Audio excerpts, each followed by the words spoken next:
Just leave it set aside for me.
Yeah.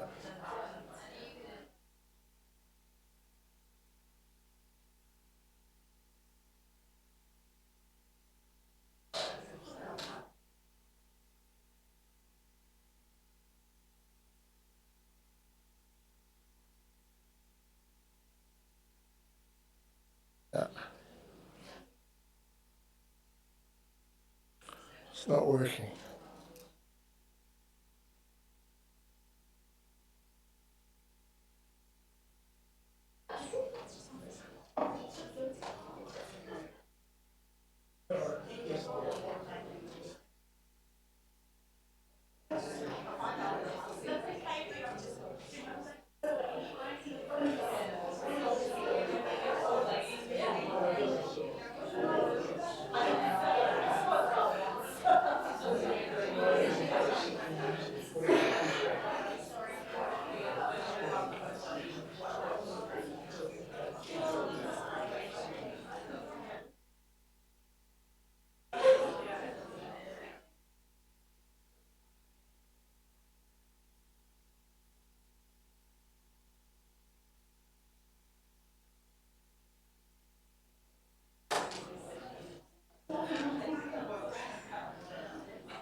Okay, can I welcome everybody back for our 12 o'clock keynote speaker? If you'd like to take your seats and make yourselves comfortable. Okay, well, it's my very great pleasure to introduce to you Professor Colin Masters, who is the Senior Deputy Director of the Florey Institute and Laureate Professor at the University of Melbourne. Professor Masters has done some phenomenal work over the past 35 years, looking at different neurological diseases, including Parkinson's, Krasov-Jakob disease, which I find very hard to pronounce, as you can probably tell, and particularly Alzheimer's. And it's the work on Alzheimer's that he's going to talk to us about today. The work that he's done has had a major impact on research and our understanding of Alzheimer's disease, and that's a worldwide impact. In particular, he's done some work around the genetic and environmental factors that impact on precursor proteins for Alzheimer's disease. And that's had quite an impact on both strategies for therapy, but also for diagnosis of Alzheimer's. And that's some of the work that I believe he's going to talk to us about today. So without further ado, it's my very great pleasure to welcome Professor Colin Masters.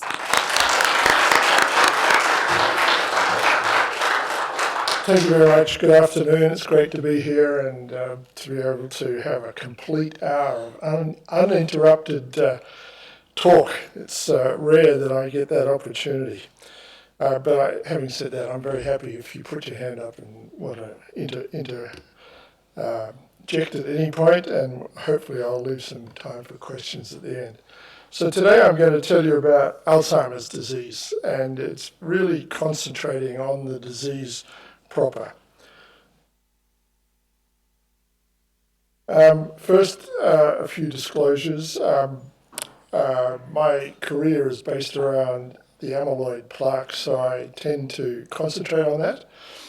There are other people in the field who work on the neurofibrillary tangles, which are important, but I believe the plaques are more important than tangles, so you're just going to have to bear with me on that. I'm also a consultant to Lilly, and I'll be mentioning some of their drugs later in the talk, and I'm also a founding director, although I'm not currently involved with Prana Biotechnology. I'll also be mentioning some of their products. So, beginning at the beginning, Aloysius Alzheimer died 100 years ago, and one might well ask, well, what's new? What have we learnt in the last 100 years? And the answer is sort of something like, well, for the first 75 years we didn't learn very much, but it's only really in the last 25 years that we've really made some outstanding progress in understanding the basic mechanisms underlying this disease, which he and his mentor, Kreplin, described back in 1906. Today we talk about more the A-beta amyloid theory of causation of Alzheimer's disease, and summarized in this slide. The amyloid precursor protein is a type 1 transmembrane protein which is normally cleaved by proteolytic enzymes that release fragments which then go on to form aggregates which end up as these amyloid plaques. The word amyloid just means starch-like. These are small peptides which are released from a precursor molecule. The peptides are only 40 to 43 amino acids in length, but they have this inherent property of wanting, they come out of a membrane, so their C-terminus is very hydrophobic, and that's the key to understanding why these things aggregate in the brain. So the hydrophobic interactions drive the self-assembly into dimers, tetramers, these are oligomers, and then they polymerize into these amyloid filaments. And in fact, this is the waste product. So the APP molecule, the amyloid precursor protein, has a very important function. We're not quite sure what it does, but it's related to maintenance of synapses and the health of synapses, particularly in the growing brain. However, this product, this bit of the transmembrane domain where it anchors the outside to the inside, as far as we know, is a waste product. And what happens is that it builds up and causes damage. And it's these more soluble, diffusible forms of the oligomers of A-beta that actually cause damage in the brain, whereas the plaques themselves that Alzheimer described more than 100 years ago are like the tips of the iceberg. They're just sitting there with a little bit of reaction around them, but they're not actually the ones that are causing the degeneration. It's these precursor oligomers that are settling on the plasma membranes of synapses and causing the synapses to degenerate. So downstream of this is also the neurofibrillary tangles. Ultimately, there is neuronal loss, but neuronal loss actually only occurs very late in the illness, but it's the synaptic loss which is far more important and underlies the whole basis of cognitive impairment. So that's the theory. It's moved on from being a hypothesis. Whenever I give this talk, there's still always people in the audience who put their hands up and say, but, how do you know it's just not a byproduct? And how do you actually know that it's the cause of Alzheimer's disease? Well, I've sort of summarized the main arguments here. I'll go through them very quickly because I'm going to explain many of them over the next 40 minutes. First of all, in these plaques, A-beta is the major macromolecule. And as I'll show you in a second, the total amount of amyloid in the brain is minuscule. It's only about 10 milligrams. But the thing that really clinches the argument that this is the cause of Alzheimer's disease is that we now know that there are mutations in the genes which either encode the APP molecule or in the machinery that cleaves it that actually cause early onset Alzheimer's disease. And we call this autosomal dominantly inherited disease. It's less than 1% of all cases of Alzheimer's. The age of onset is about 45, so these are very young, very aggressive forms of Alzheimer's disease, but they breed true. They are autosomal dominantly inherited, and you cannot argue with genetics. If you've got the mutation, you get the disease. I'll tell you a little bit also about the current understanding as to why sporadic disease, which is 99% of all cases, with a mean age of onset of about 80 years, what underlies the clearance antibody. So what happens in familial disease is that there's overproduction, and in the sporadic disease, there's a failure of clearance. I'll show you quite a bit about the correlations now between the PET amyloid signal and the CSF amyloid signals with cognitive impairment. We now have a better idea to explain why this protein is deposited in certain areas of the brain, particularly the result of its interaction with the glutamatergic system of the brain. And most importantly, there is one major genetic risk factor for sporadic disease. It's the polymorphism in apolipoprotein E, which determines the age at onset. And we think, this is for sporadic disease, and we think that it operates through this A-beta clearance pathway. I might come back and say something about that a bit later. And then at the end of my talk, I'm going to give you tantalizing hints that if you actually interfere in this pathway and lower the amyloid in the brain, you will get a clinical benefit. And then finally, there isn't any other theory to explain the disease. So, you might not like this, but if you don't like it, come up with a better one.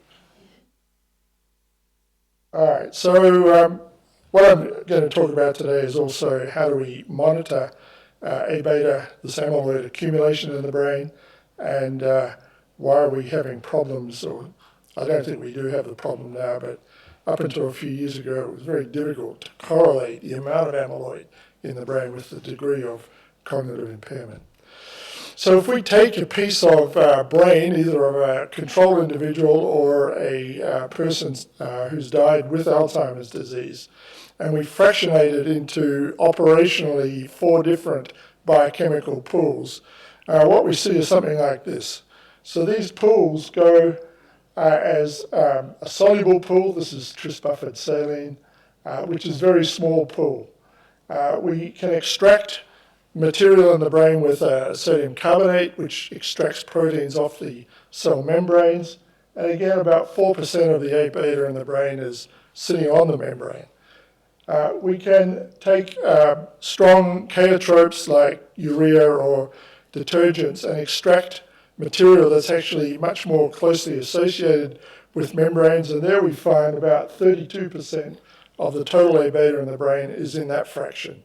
And finally, we take a very strong acid called formic acid, and we extract what's left, and we find that about 2/3 of the A-beta in the brain is in that pool. In fact, that is the pool in these plaques that I showed you there, and the pool that Alzheimer himself saw. Of course, you can't see this pool.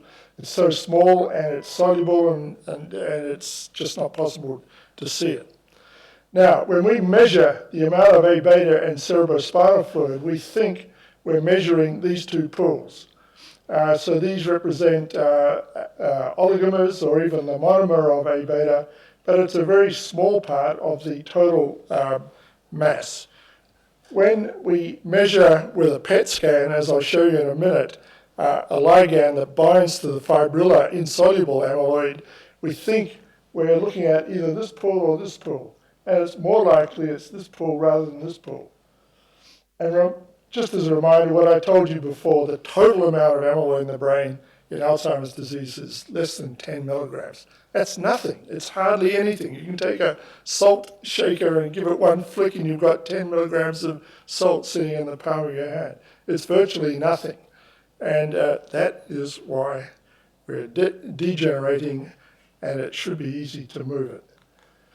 All right, now I told you that there are 2 basic forms of Alzheimer's disease. I won't go through all of this in detail.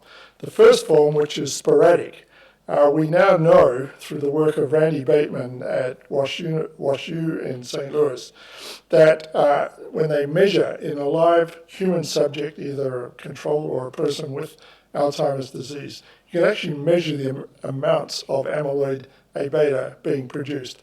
And we know that the production rate in sporadic disease equals the amount that is generated in a control. So a person with the disease and a control individual, age-matched, is making exactly the same amount of amyloid.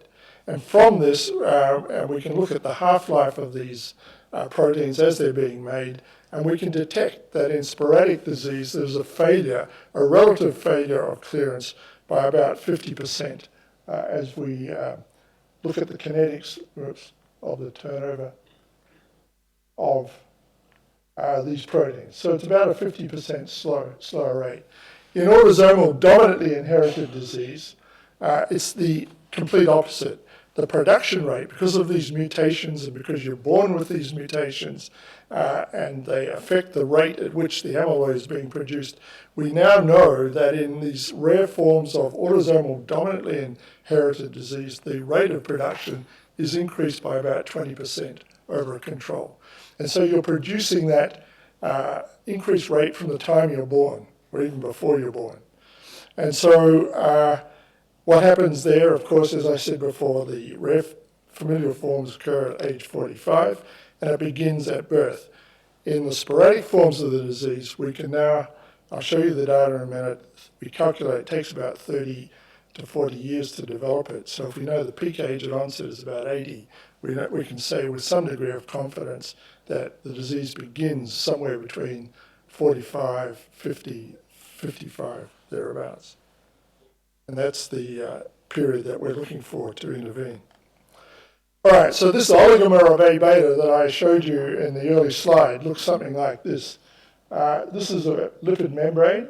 This is a tetramand. The blue bits are the hydrophilic portions of the molecule. This is a dimer-dimer, so there's one dimer here interacting with another dimer here. This brown piece here is the bit that's sitting partially in the hydrophobic lipid membrane.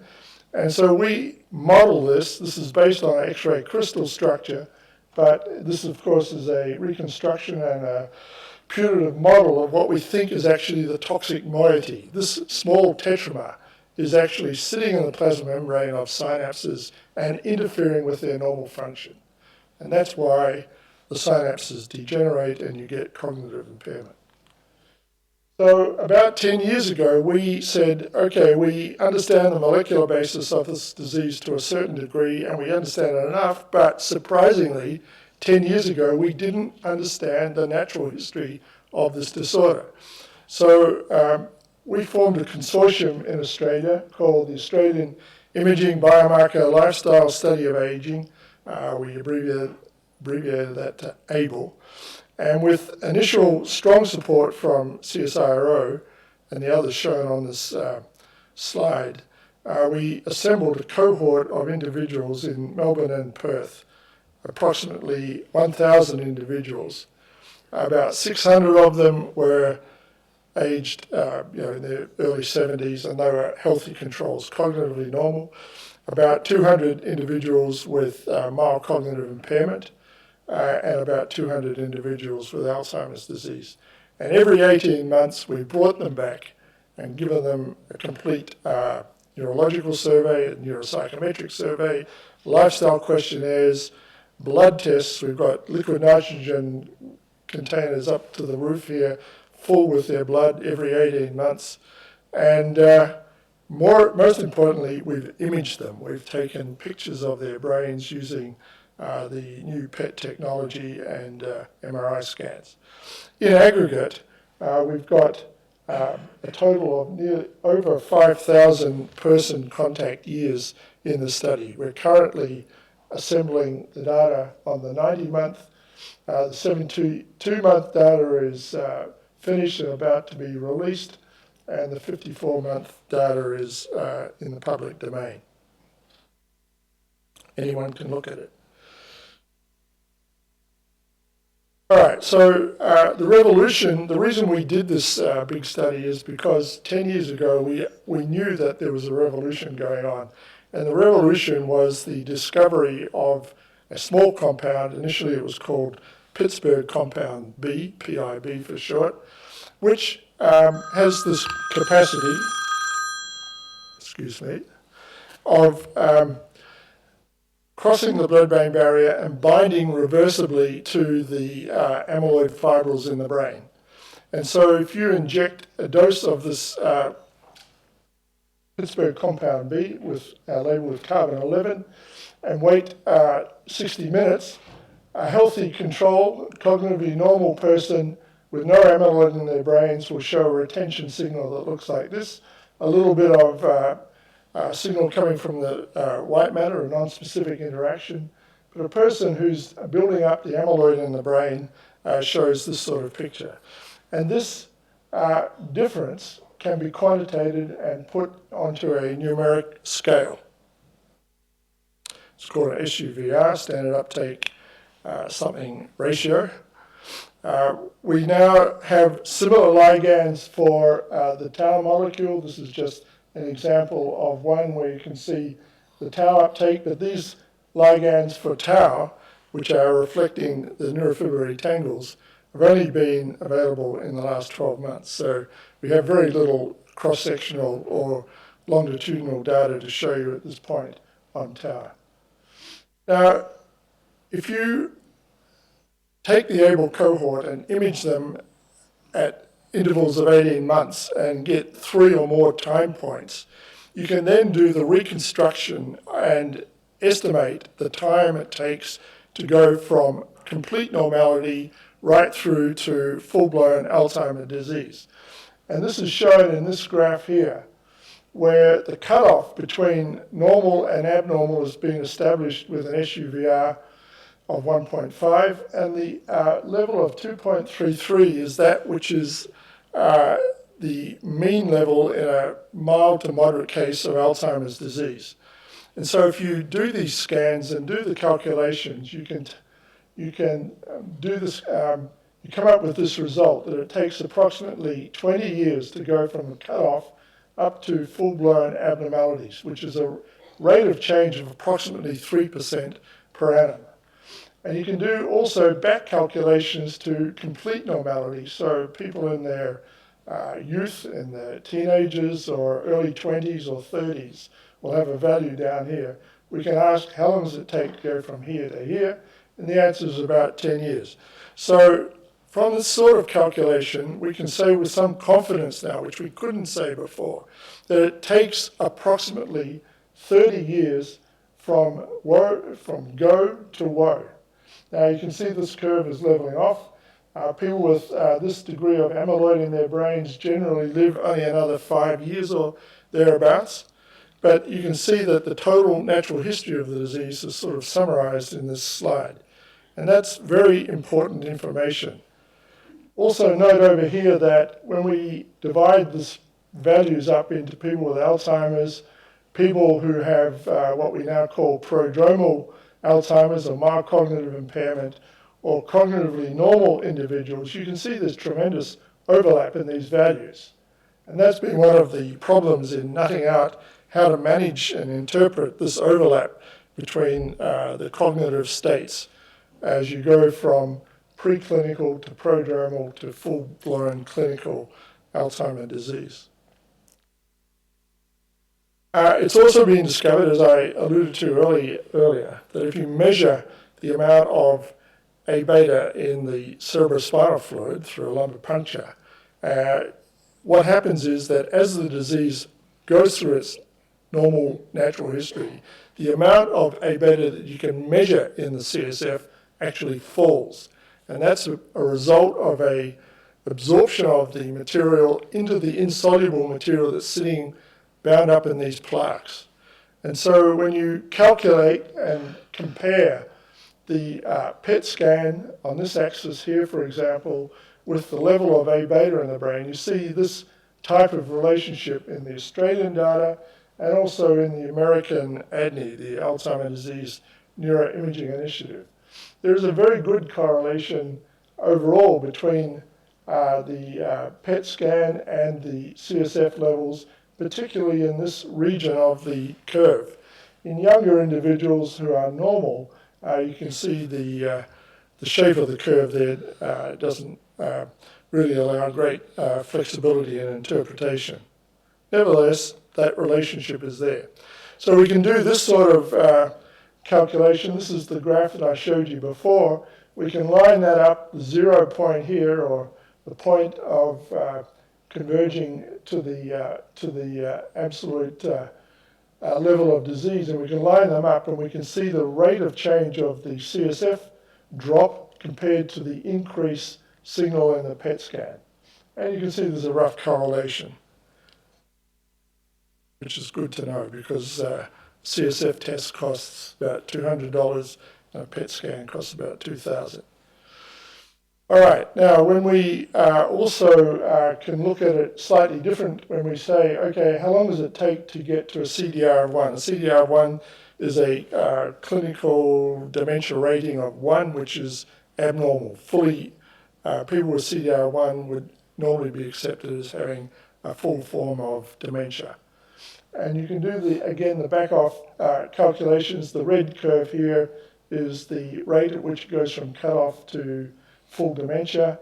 The CSF curve looks like this, but the most important thing here is all these curves here, both on volumetrics on MRI, hippocampal volume, grey matter volume, and the neuropsychs either in episodic memory and non-memory cognition. These changes of atrophy and cognitive impairment occur only in the last 5 years before the actual onset of the full dementia. Whereas the amyloid change, and as we will find out, I'm sure, over the next few months, years, that the tau neurofibrillary changes follow just behind these amyloid changes. They probably have a trajectory that looks something like this. You can see that cognitive change and atrophy on an MRI are relatively late. Now, most interestingly, this is a fine point, but it's a very important point, when we compare the rates of change in the rare forms of autosomal dominant disease with the rates of change in sporadic disease, even though one has a mean age at onset 45, the other at 80, we line them up. We can see, as shown in this graph here, that the rate of change of A-beta accumulation by PET, or the rate of change of memory impairment by neuropsych, or the rate of atrophy by MRI, are essentially the same in both diseases. And this is telling us something, again, fundamental, that even though one is caused by overproduction, 20% overproduction, sporadic forms, 50% failure of clearance, the kinetics of accumulation are very similar. And this is going to be very important for us, as I'll explain in a minute, when we start to develop drug therapies to prevent or delay onset. We want to be sure that if we're treating cases of familial origin, that the information we get from that can be transferred to sporadic and vice versa. I just want to delve a little bit more into the rates of cognitive change. This is data that's come from Paul Maruff and Yan-Ying Lim in the ABLE study. When we look at the change in episodic memory over 18 months, 3 years, 4.5 years, and we look at people for a start with no amyloid in their brain, we can see that their cognition doesn't change over this period.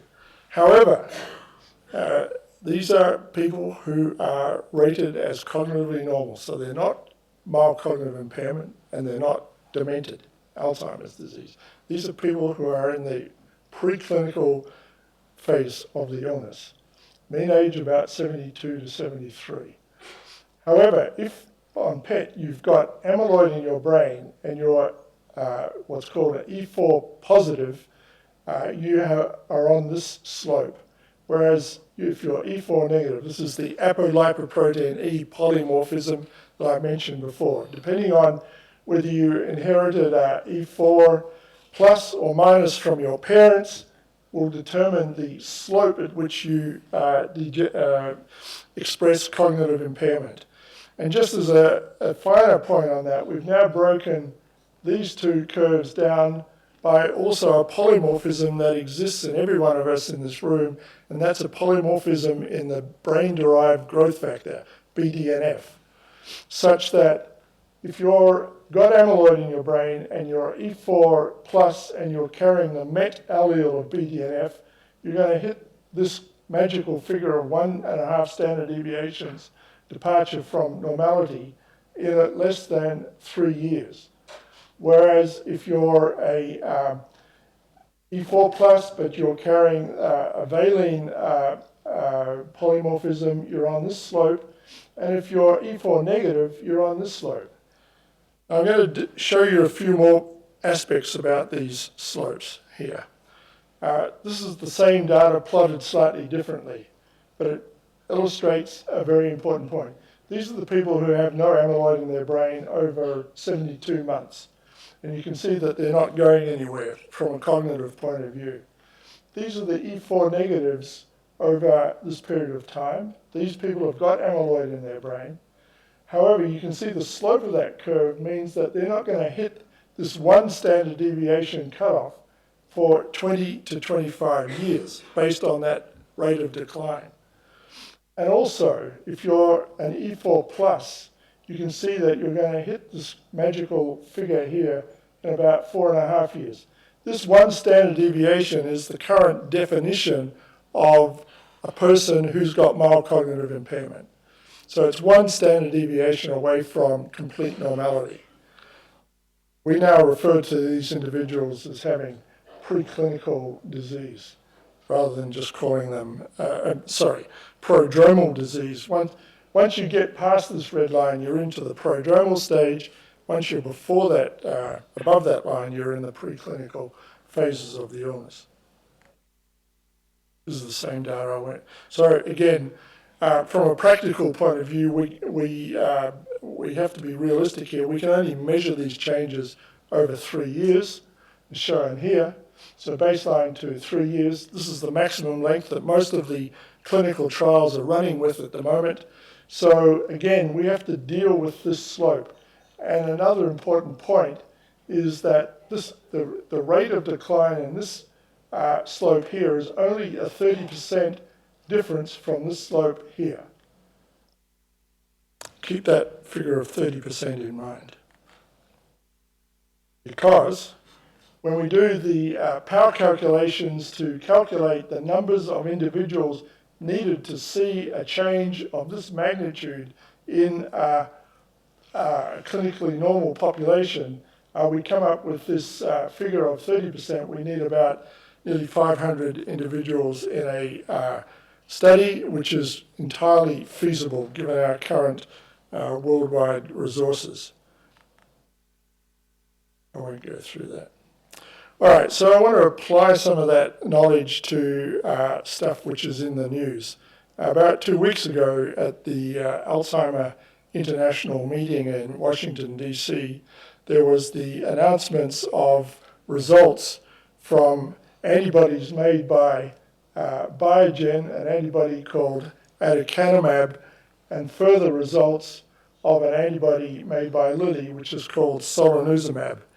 And I'm actually going to show you the data from those studies in the next few slides. So this is a trial, clinical trials of intervening in this disease in mild to moderately affected subjects over generally 1 to 2 years with antibodies, monoclonal antibodies, which are targeting different aspects of this amyloid protein in the brain. So I just have to explain the difference between aducanumab and solanezumab. Aducanumab is an antibody to the N-terminal region. It sees the alpha helical conformation, and we think that it sees more of the aggregated species rather than the oligomeric species. Now you'll have to, I haven't got time to go into the details on this, so you'll have to accept that just for this presentation. These antibodies, one made by Janssen, bapineuzumab, another one made by Roche, which is gantenerumab, are beginning to show significant lowering of PET signals in the brain and are showing some cognitive benefits, which I'll show you in a minute. In contrast to those antibodies directed at the N-terminus of A-beta, there's a series of antibodies shown here, crenezumab made by Roche, but the one I want to talk to you today about is solanezumab. This targets a very large epitope with high affinity right in the middle of the A-beta molecule. And we think that it sees more of the monomeric species and the soluble forms rather than the fibrillar forms. Now these antibodies are having slightly different effects, as I'll show you the data in a second. We know that these antibodies have very low incidence of what's called ARIA-E, amyloid-related imaging abnormalities. These antibodies are making a very vigorous response in the brain of this area, which is a result of the antibody going into the brain, binding the amyloid, and getting the microglia and macrophages very excited to release cytokines and then weaken the blood-brain barrier and cause edema. So it's a sign, actually, of target engagement. These are very vigorous. This group of antibodies have a very low incidence of this side effect, ARIA-E. And as I'll show you in a second, these antibodies are not having much effect on the PET signals, but there's clear evidence that these solanezumab in particular are having an effect on the cerebrospinal fluid and plasma levels, and also cognitive benefit. That's where this 30% figure is coming into play. Now, the next few slides are actually not mine, but they're taken off the web of the data presented by Biogen in Washington 2 weeks ago. You know, very important. Everyone was sitting there. As soon as they put up the slide, 1,000 cameras go click. So you can get all the data off the net. So I'm going to show you 3 or 4 slides from the aducanumab. So what they did is this is a phase 1b study, and relatively small groups of individuals, as shown here, placebos in yellow, 3 milligram, 10 milligram, 1, 3, 6, and 10, in that order.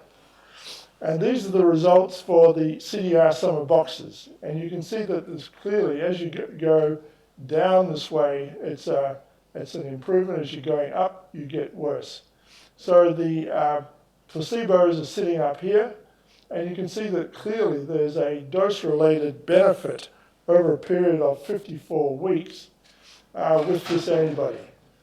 Now, the highest dose, 10 milligrams per kg, was a little bit toxic, and quite a number of individuals had to be stopped because of this reaction in the brain, but they had to come off the drug for a week or 2.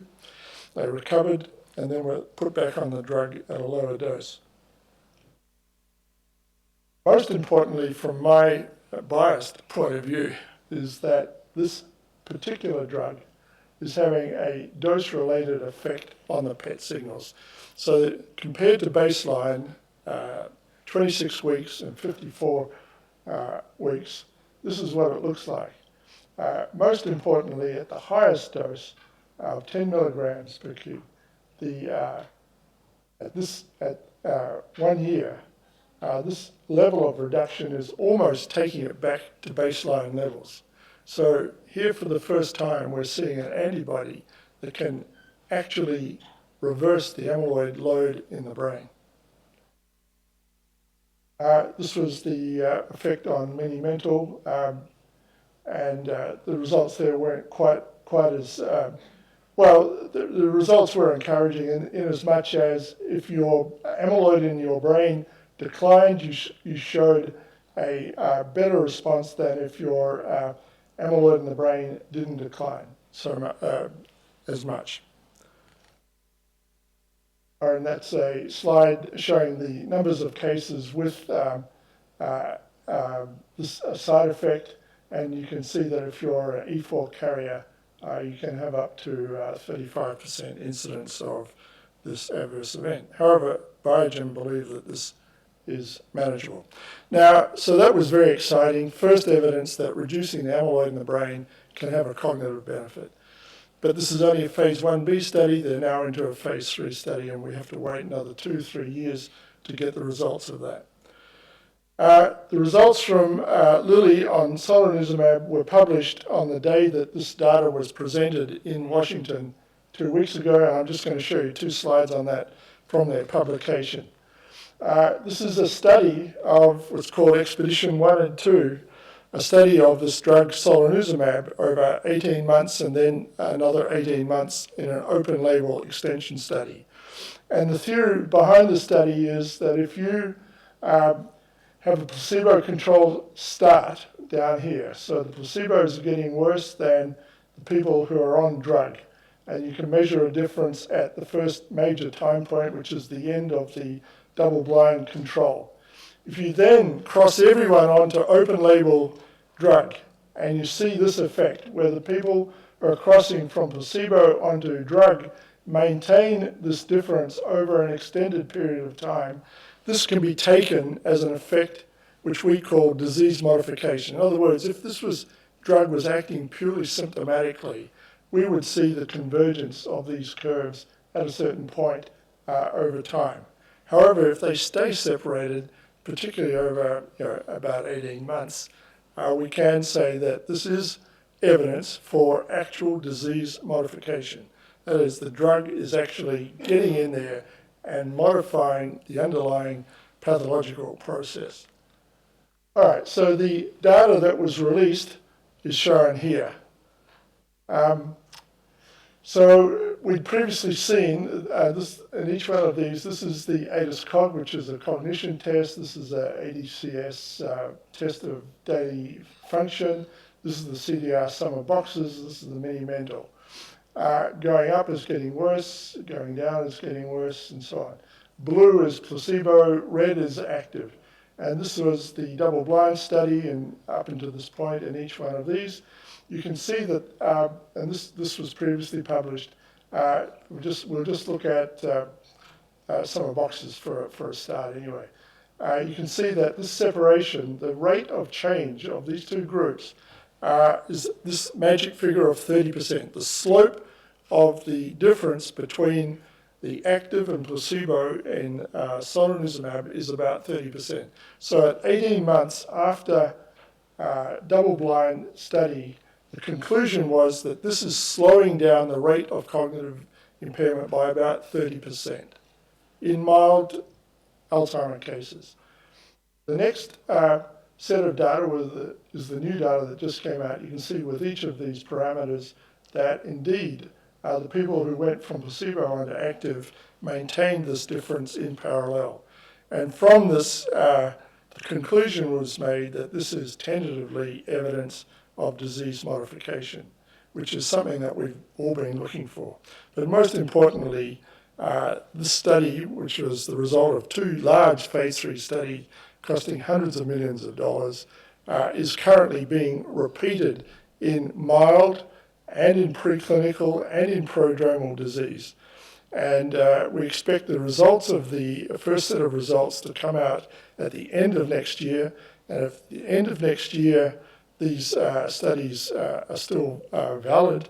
The company, I think, has some expectation that it may even get registration in 2017, which would mean, if it all goes well, there could actually be a drug on the market in 2 years' time.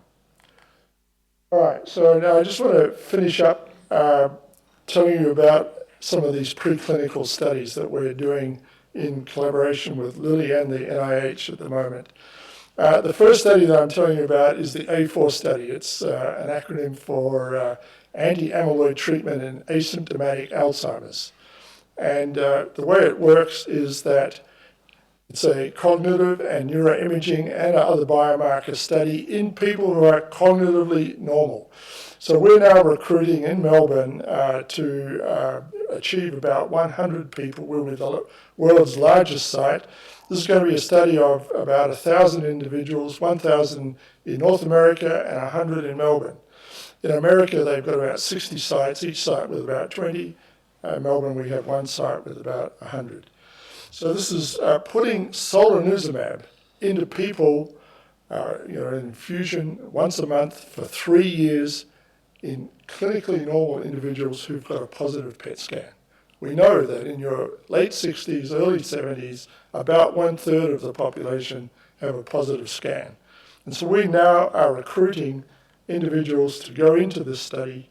We're taking individuals between the ages of 65 to 85 who've got amyloid on their PET scans, and they have to come in and agree to a very arduous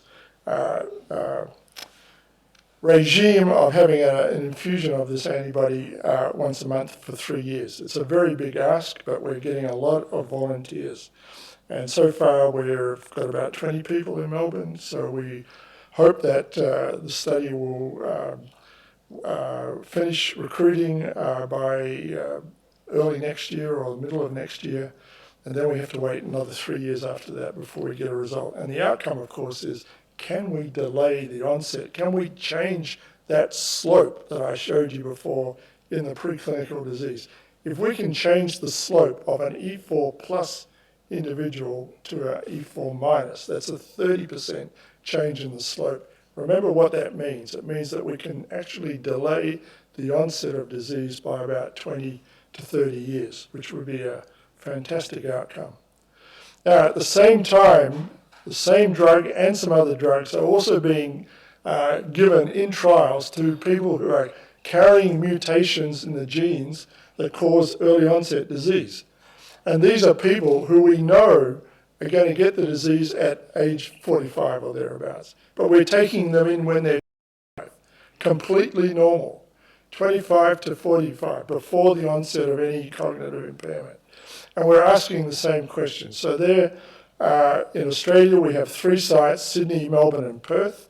We're enrolling about 20 subjects in Australia. This is a very rare disease. We only have about 20 pedigrees across Australia. And but in the world, there'll be a study with about 250, 300 individuals, again to test solanezumab and gantenerumab in this population. And again, the recruitment for this study has been very good, and it will probably close in a couple of months' time. But again, it's going to be 3 or 4 years before we get a result. Okay, I just want to finish up by telling you about drugs that we are developing in Melbourne, which are a completely different class of drugs. These are a class of drugs known as 8-hydroxyquinolines, which have the ability to bind metal ions.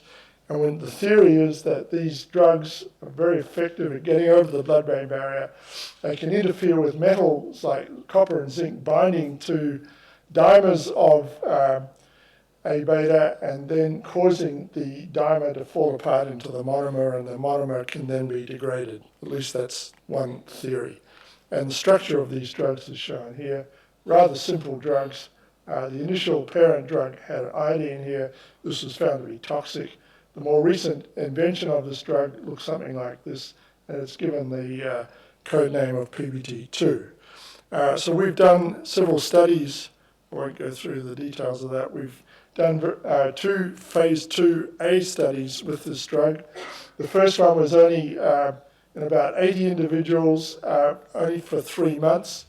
And this was in mild, moderate Alzheimer's disease. And what we found there was a dose-dependent benefit in executive function related to the dose of the drug over 3 months, shown here. And I'm sorry, this is the executive function getting better. This is the drop in cerebrospinal fluid levels of A-beta 42. So we could see a result on the biomarker readouts.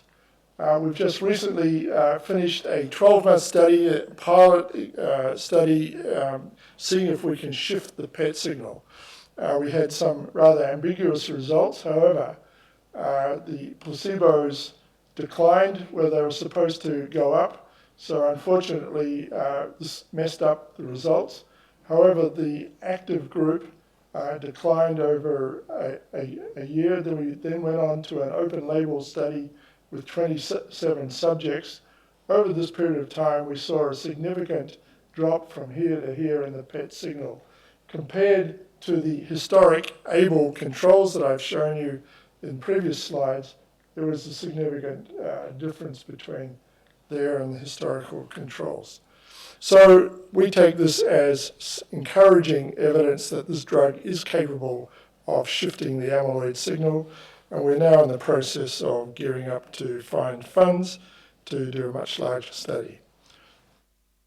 So to summarize therapeutic interventions at the moment, the whole name of the game is, first of all, to find the maximum tolerated dose, develop rational combination therapies.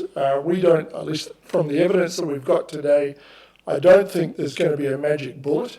Maybe one of these drugs is enough to slow it down by 30%, which would delay onset by 20 years. That would be a fantastic outcome. However, I think what's going to happen is that we're going to have a combination type therapy approach, is what is commonly seen in the oncology field at the moment, where we take a drug that we know lowers productions by a certain percent, and these drugs are now in trials, the beta secretase inhibitors.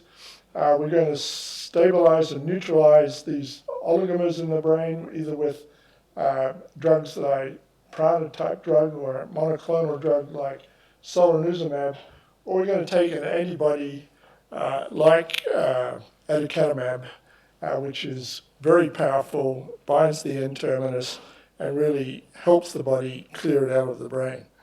And the future of clinical trials in this very complex and expensive area is calling for new designs where we have super additive trials, adaptive trials with frequent interim biomarker outcomes. In other words, in real time, we're moving to a situation where you can still have your placebos and your controls, but you can monitor the effects in real time to adapt the study depending on the way that people respond. So we're going to move from a situation where you have a trial of 2,500 individuals where you don't get the result for 5 years to a continuous readout of adaptive design over 3 years maybe, something like that. A lot cheaper, a lot more effective. Now, I just want to end on a lighter note. Recently, this Christmas, the Pope weighed into the argument. He accused his clergy, the Curia, of having spiritual Alzheimer's disease. And by that, he meant that his Curia were being very forgetful about their place in human society. And he came out and said that. Now, we're very thankful for the Pope for weighing into this, because when we look at the environmental factors that modify dementia, we come up with 7 deadly sins. Or you could look at the virtues as well. There are 7 main categories. And these are listed here: diabetes, midlife hypertension, obesity, inactivity, depression, smoking, and lack of going to school. Now, these factors are the only factors that have been epidemiologically linked to dementia, not to Alzheimer's disease specifically, but to this concept of cognitive diminution as you get older, leading to sufficient cognitive change that you're called demented. And of course, you'll all know better than me that these are all risk factors for cardiovascular disease as well. And this raises the big confounding question that, what are we looking at here? Are we looking at cardiovascular risk factors affecting the brain, or are we looking at underlying neurodegeneration caused by Alzheimer's disease, or are we looking at both? I think it's probably that latter. We now realize that as you get atrial fibrillation, you're throwing off small infarcts, you get small microinfarcts, you have small strokes. Even the amyloid in the brain itself can interfere with small blood vessel stability. So we've got a major problem. And the way we're addressing that now is that we're trying to define a population of people who we really call supernormals. These are people, a group of individuals who we know are cognitively stable, have got no amyloid or tau in their brain, have got no evidence of atrophy or any ischemic lesions in their brains, no major vascular risk factors, no depression, low alcohol intake, no other major illnesses. And these, we believe, are the supernormals of this life. We've got a few of them out of the ABLE study, and we are following them. And I can tell you that these are the individuals who are going to make it to 100 and have no cognitive impairment. The idea that as you get older, you invariably and inevitably have cognitive impairment is just plain wrong, I believe. But we'll find out. Here's my last slide. So I want to leave you with the idea that some of the A-beta directed therapies are beginning to work.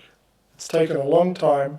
There's been a lot of pessimism out there. There's been a lot of naysayers saying that all the trials have failed and we should give up on the amyloid story and get on with our lives and do something else. Well, they're wrong. It's beginning to show positive effects. We think the second dot point is that if you stratify your responders in these trials by their genotypes, either ApoE, particularly in the early stage, by the time you've got dementia, the ApoE effect is gone. It's the rate of decline is only seen in the preclinical phases of this disease. So if you stratify your people in the trials by genetics, you'll increase the signal-noise ratio. We need better understandings of what the metabolic pools of A-beta in the brain are. And I just leave you with the idea that just getting 10 milligrams of a protein out of the brain is not a big ask. These are the people who do all the work. A lot of people are doing the study on ABLE. These are the people who are working with us at Florey and the CRC and so on. And we have collaborators. Thank you very much for your attention.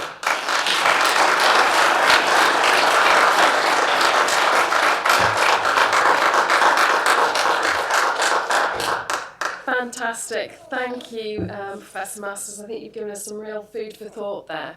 So I'm going to invite questions from the audience now, but you need to be aware we have actually got roving mics for this part of the session, so please can you make sure you don't start to pose your question until the mic has reached you. So, any questions? Yes, it's a lady over to my right. Thank you very much. That was absolutely fascinating and rather uplifting. I was wondering if you could, can I ask two questions? I just wanted to know the range of Alzheimer's by country. Does it differ? And my second question is, what role does inflammation play in Alzheimer's disease? Okay, good questions. The data is beginning to come out that Alzheimer's, precisely defined by these biomarkers and imaging that I've been telling you about, probably occurs at the same rate in every country in the world. The evidence for that, initially I thought it would be Japan that gives us the evidence, but their numbers are beginning to come out now, and it's looking like in a control population of people aged about 70, mid-70s, they've got the same rates of positivity of PET scans as we have in Australia, about 30%. Maybe 22% in Japan, but the numbers there are small. The reason we're going to watch this very carefully is obviously the environmental differences between Australia, Japan, North America, and so on, India, China. These could give us some very powerful clues, but remember, smoking is very high in Japan, and the environmental risk factors are completely different profiles, and until we sort out this confounding factor of cerebrovascular disease from underlying neurodegenerative disease, it's extremely difficult to do any form of what we call analytical epidemiology. The second question was relating to inflammation. So again, because I'm trained as a pathologist primarily, I have a very peculiar way of describing what inflammation is. Inflammation is a very vigorous response from polymorphs or immune T and B cells and the like, a cellular immune response. And we don't see that in the brain. What we do see is a reactive change of microglia and some peripherally derived monocytes crossing the blood-brain barrier and either staying or joining forces with the resident pericytes in the brain to actively eat up and degrade the amyloid plaques. Now, if you call that inflammation, that's okay. I don't call that inflammation. I call that reaction to injury. But it's all semantics. So if you take the loose definition of inflammation, yes, there is an inflammatory response. And this ARIA-E, which I mentioned there, is after you give a dose of a very activating antibody. The edema that results in the brain is a type of inflammatory change. People have been immunized with the amyloid peptide itself, so the antibodies is obviously a passive immunization, but you can also actively immunize with the peptide itself, and that induces a form of autoimmune encephalitis, vasculitis. And when you look at the brain of people who die after they've been actively immunized with the peptide, you see small blood vessels surrounded by lymphocytes. And these small blood vessels are where the amyloid is normally sitting. And so the body mounts an autoimmune response to that. That's true inflammation, no question at all. Okay, do we have any other questions?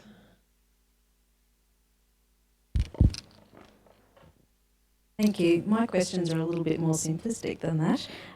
So with the E4, is there a way that is there a blood test that you can test to see whether or not you carry that? And also in terms of... I'll just answer one thing at a time. So the E4 carriage is simple. Yeah, it's a simple $10 test. Anybody can do it. But you don't do it because we still don't know how to interpret it. But.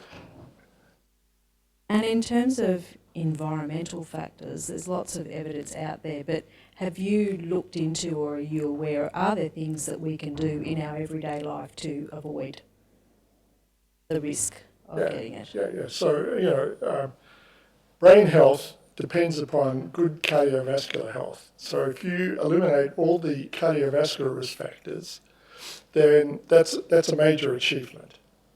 So, all those deadly sins, you get them under control, then you've got a great expectation that at least you're not going to insult the brain with cerebrovascular type problems.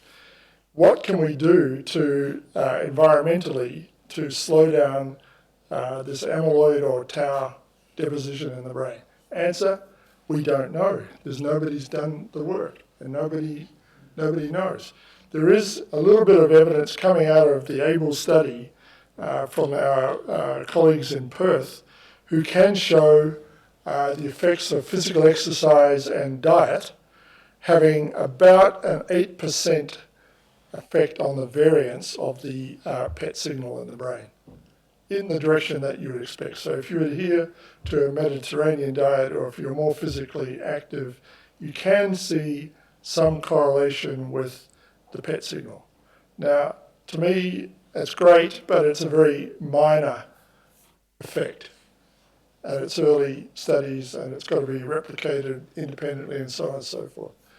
So maybe there are some environmental factors that affect the rate of neurodegeneration, but we really just don't know much yet. Any other questions? There, at the front here. Thank you, Professor Masters. Fascinating talk. I'm still trying to sort of tease out some bits of it, so I wonder if you could just clarify for me. On one of your slides, you talked about the solanezumab, is that right? Right. I can't remember. It actually reversing the effects almost back to normal when you looked at the PET signal. That was aducanumab from Biogen. Yeah. Okay, because then we looked at the rates and we saw that although it was still that all those other signs were increasing, the rate was lowered. So nobody has a drug yet in a trial that you can say reverses the rate, reverses the direction of cognitive decline. So all these trials are being conducted in people with mild to moderate Alzheimer's disease, and everyone in the study, unfortunately, is still getting worse. It's just, all we can say at this point is that a couple of the drugs are slowing the rate at which they're getting worse. That's all we can say. But we can take the next step and say, if the same thing happens when you give it to a person in the preclinical phases, and that slows down to a point which it delays the onset, that will be a very major step. because it'll have a major effect on the prevalence of the disorder in our community. For every, if we could slow the disease, the calculations have been done, if we could delay onset from 80 years to 85 years, that would have a major effect of the prevalence, not the incidence, but the prevalence of the disease in our community, to a point where we would hold the current levels of prevalence to their current levels. But if we fail to achieve that, then we're just going to see prevalence rates going right up through the roof. But you will die from other things. Not. Okay. I'm sure we've got time for one last question, if there is one, before we break for lunch. Yes, the lady at the top left. Hi, thanks. So if I understand you correctly, you're preclinical for the Sol, blah blah blah mab. Solar. But they have positive PET scans. Correct. How did you identify that population of patients? We do publicity in the press, and we get hundreds of people registering and say they're interested. We take them in, we screen them. If they're cognitively normal, if they meet the screen, we then give them a PET scan. And 1/3 of them will be positive, and 2/3 will be negative. And we thank the people who are negative and tell them to come into the ABLE study or do whatever they like, but they're not eligible to come into the A4 study. And the people who've got amyloid in their brains, we explain to them that that you have amyloid. We don't know exactly what that means, but we want you to come into the study to see if this drug will have any effect. So those sporadic cases, they're germline mutations, or are they acquired? So the sporadic cases have no genetic causative mutations, but they have this ApoE effect where it determines the age at expressing the disease. In other words, the slopes of the curves are different between E4 plus and E4 minus. The rare familial early onset ones are the ones that carry germline mutations. And there it's just like Huntington's disease. If you've got the genetic defect, you express the disease. So, the people who are carrying these mutations are very, very concerned, and they're desperate. They want to participate in these sorts of studies. I think just one very last question. Slightly frivolous. How many of you have had your brains PET scanned for amyloid? So at the moment, ethically, we're only allowed to scan people who are willing participants in the study. A couple of the people here have volunteered as guinea pigs in the very early phases of developing these ligands. So as a general rule, we don't encourage young volunteers or others. I've not had my brain scanned, if that's what you want to know. Okay, so we're going to break for lunch now. The third session starting at 10 to 2. But before we do, I think one last thank you to Professor Masters for his excellent talk.